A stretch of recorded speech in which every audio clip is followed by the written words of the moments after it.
Hello and welcome to Daily Reflection with Aneel Aranha. Today is the 26th of November 2019 and we're going to reflect on Luke 21, 5 to 11. Listen.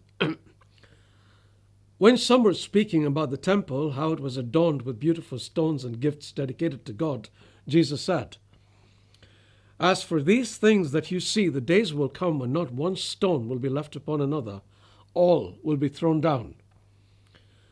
They asked him, "Teacher, when will this be, and what will be the sign that this is about to take place?" And he said, "Beware that you are not led astray, for many will come in my name and say, 'I am he,' and 'the time is near.' Do not go after them. When you hear of wars and insurrections, do not be terrified, for these things must take place first, but the end will not follow immediately." Then he said to them, "Nation will rise against nation, and kingdom against kingdom.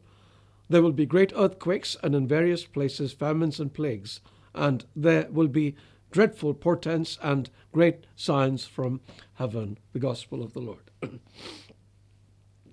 A little history lesson today for something different. One of the architectural marvels of Jerusalem was Solomon's temple, which King Solomon had built during his reign. The temple was destroyed by the Babylonian Empire in 586 BC when Jerusalem was conquered and part of the population was taken into exile to Babylon. After the return of the Jews from exile, they built the second temple, which was a modest structure to begin with.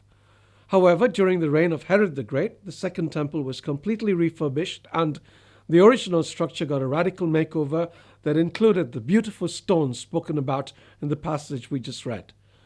This was probably done during the lifetime of the apostles, who were pretty much in awe of it along with all the other Jews. So when Jesus says that the temple would be destroyed with not a stone left standing on another, they're pretty shocked. And they have two questions. One, when would this happen? And two, what would be the signs? In typical fashion, Jesus does not give a direct answer.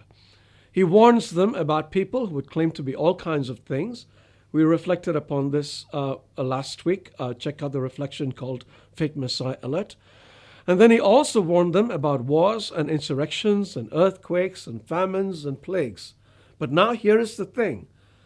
A lot of people believe that these are signs of the end times, which is why whenever there's a major calamity, folks expect Jesus to be coming around the corner. However, they aren't signs of the end times. These are the things that will happen much before the end. Note what Jesus says. These things must take place, but the end will not follow immediately, which means that we can actually expect a period of calm before Jesus returns. Now, this reminds me of a story I once had. Since we're doing things differently today, let me tell it to you. There was a woman who was terrified of thieves breaking into her house. She would keep waking her husband up 2 or 3 times every night because she heard a noise in the house and make him investigate.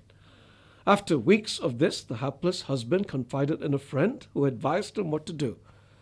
"Tell her that thieves don't make noise when they enter." The husband relayed this to his wife, believing he had found a solution for the problem. Unfortunately, it became worse because now his wife woke him up 10 times because she couldn't hear any noise in the house. So, don't worry about the wars. Watch out for the quiet.